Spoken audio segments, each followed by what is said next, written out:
बंद करा, त्याला विचारा तुला काय पाहिजे सांग, त्याचा माल त्याला व्यवस्थित वजन करू द्या.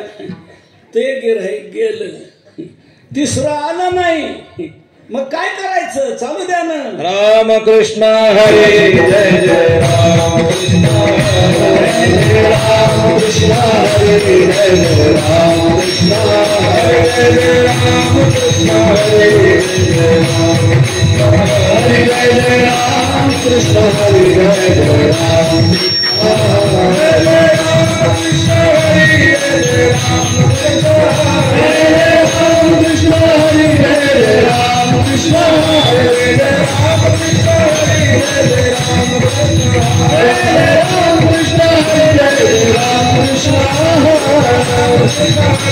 रामकृष्ण हरे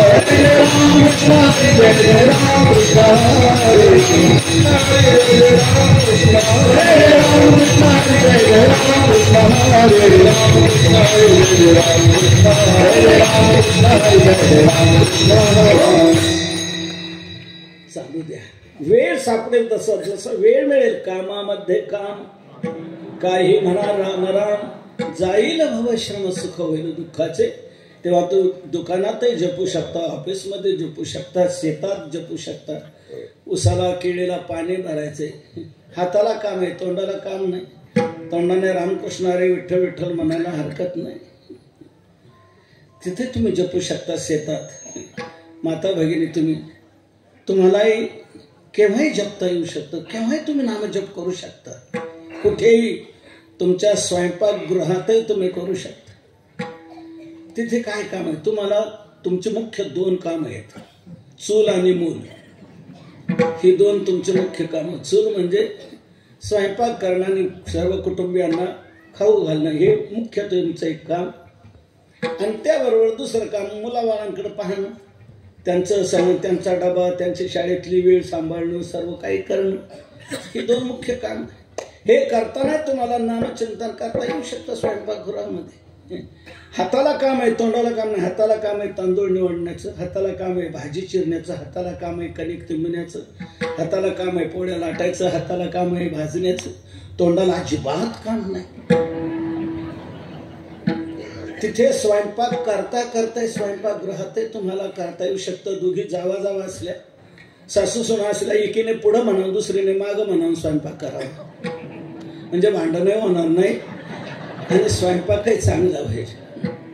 तुम्ही नामस्मरण करत जर स्वयंपाक केला ना, एक सांगू, त्या अन्नावर नामचिंतनाचे संस्कार होते.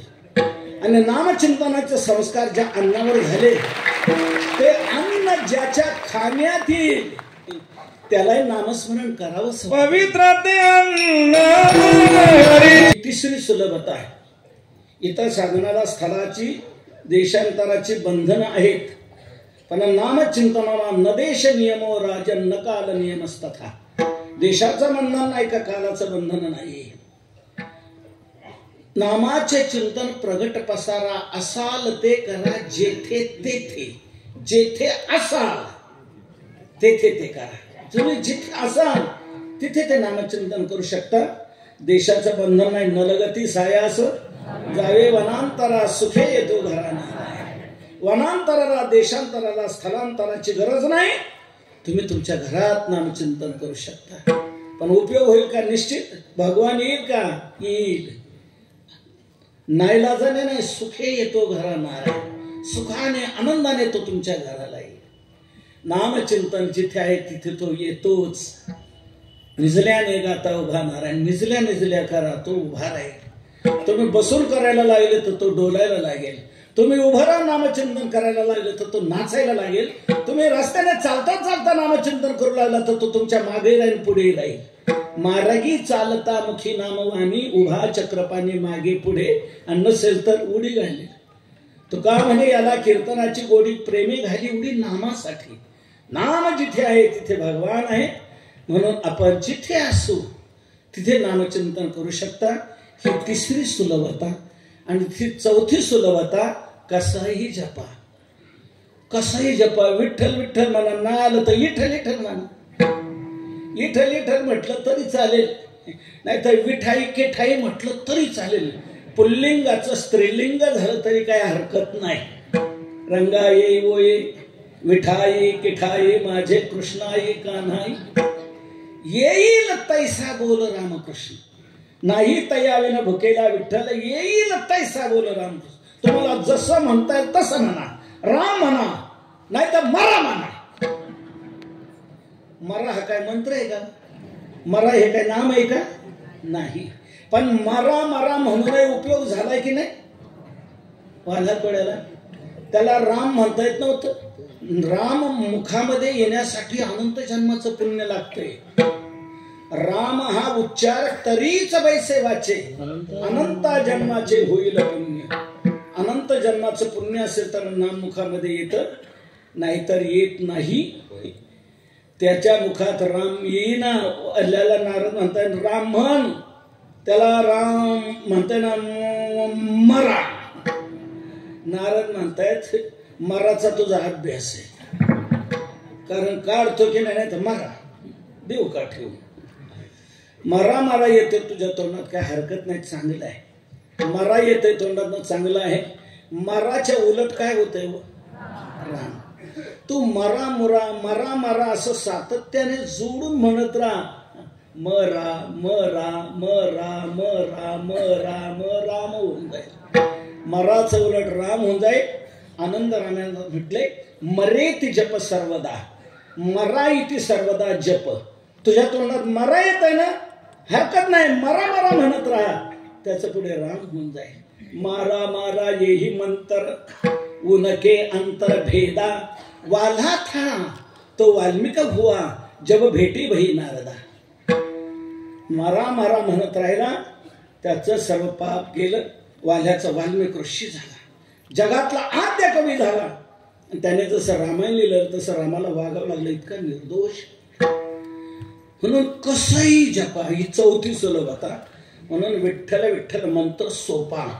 हा सोपा मंत्र आहे. कोणी जपा, केव्हाही जपा, कुठेही जपा, कसंही जपा.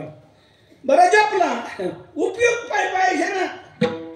त्याचा उपयोग काय होणार, काय फलनिष्पत्ती काय. तुकोबाराय म्हणतात फलनिष्पत्ती सांगू, करी पापा निर्मूळ. तुमच्या पापाला मूळ रहित करून टाकील. पापाचं मुळे शिल्लक ठेवणार नाही. नामचिंतनात मोठी ताकद आहे पाप घालवण्याची. किती घालवी, कितीही घालवी. किती म्हणजे किती, किती जेवढं असेल तेवढं घालवेल. पटत नाही हो. जेवढं असेल तेवढं कसं घालवेल. प्रत्येकाची क्षमता असते, क्षमतेपेक्षा अधिक तो करू शकत नाही. तशी नामचिंतनाची काय क्षमता असेल ना एवढं पाप घालवतो नाही. क्षमताच अशी आहे की जेवढं असेल तेवढं घालवतो. नाही पण डोक्यात शिरत. ज्ञानोबा म्हणतात शिरून देतो. एकाने वनविभागाचा लिलाव घेतला होता, फॉरेस्ट खात्याचा. मोठं 1000 हेक्टर क्षेत्र होतं ते वन. तो अधिकारी चांगला तज्ञ होता आणि कार्यशील होता. नुसतं पद अडवून ठेवणारा नव्हता, जागा अडवणारा अधिकारी नव्हता, क्रियाशील होता. त्याने ते 1000 हेक्टर क्षेत्र विकसित करण्याकरता शासनाकडे अनेक प्रकारे अर्ज हे करून सर्व निधी मिळवला. पाणी अडवा, पाणी जिरवा. पाणी अडवायचं काम केलं, जिरवायचं काम केलं, कंपाऊंड केलं, सपाटीकरण केलं, ठिबक सिंचन केलं. वेगवेगळी सुधारणा त्या वनामध्ये केली. वेगवेगळी झाडं लावली, काय फळ झाडं लावली, खूप सुधारणा केली. हिरड्याची झाडं लावली, काय काजूची झाडं लावली. ते काजू आले, हिरडे आले, ते त्याने तोडून पोतीच्या पोती भरले. आणि पाणी सगळीकडे फिरल्यामुळे, सपाटीकरण केल्यामुळे तिथे गवतही खूप चांगलं आलं. रिकाम्या खूप माजलं. त्याने माणसं लावून गवतही कापलं. 1000 हेक्टर क्षेत्र होतं. जवळजवळ 10 लाख पेंड्या निघाल्या. 10 लाख पेंड्या. त्याची अशी गंजी घातली मोठी, वळही गंजी. तुम्ही काय म्हणता इकडे? गंजीच म्हणता ना. मोठी गंजी घातली. 10 लाख पेंड्या. मला एक सांगायचं आहे तर तुम्हाला, 10 लाख पेंड्या आहेत त्या गंजीमध्ये. तेवढ्याच्या तेवढे पेंड्या जर जाळायचे असतील तर किती लाख काड्याचे पेट्या पाहिजेत? 1 लाख? एक काडी पेंड्या किती जाळायच्या ध्यानात घेतलं का? 10 लाख पेंड्या जाळायच्या. एक काडी पुरेस? आता तुमचं सर्वांचं एकमत झाले, मी एकटाच पडलो एका बाजूला. तर तुमचं मला मान्य करावं लागेल, काय हरकत नाही. 10 लाख पेंड्या जाळायला एक काडी तुम्ही सांगितली, ठीक आहे, मी मान्य करतो. दुसऱ्या एकाने इतका मोठा लिलाव घेतला होता, त्याच्याही पेंड्या त्याने कापून घेतल्या, त्याच्या तर 20 लाख पेंड्या निघाल्या. याच्यापेक्षा दुप्पट त्याची गंज झाली. 20 लाख पेंड्या. आता त्या 20 लाख पेंड्या जाळायला आता किती काड्या लागतील? आता नाही पटलं तुमचं मला.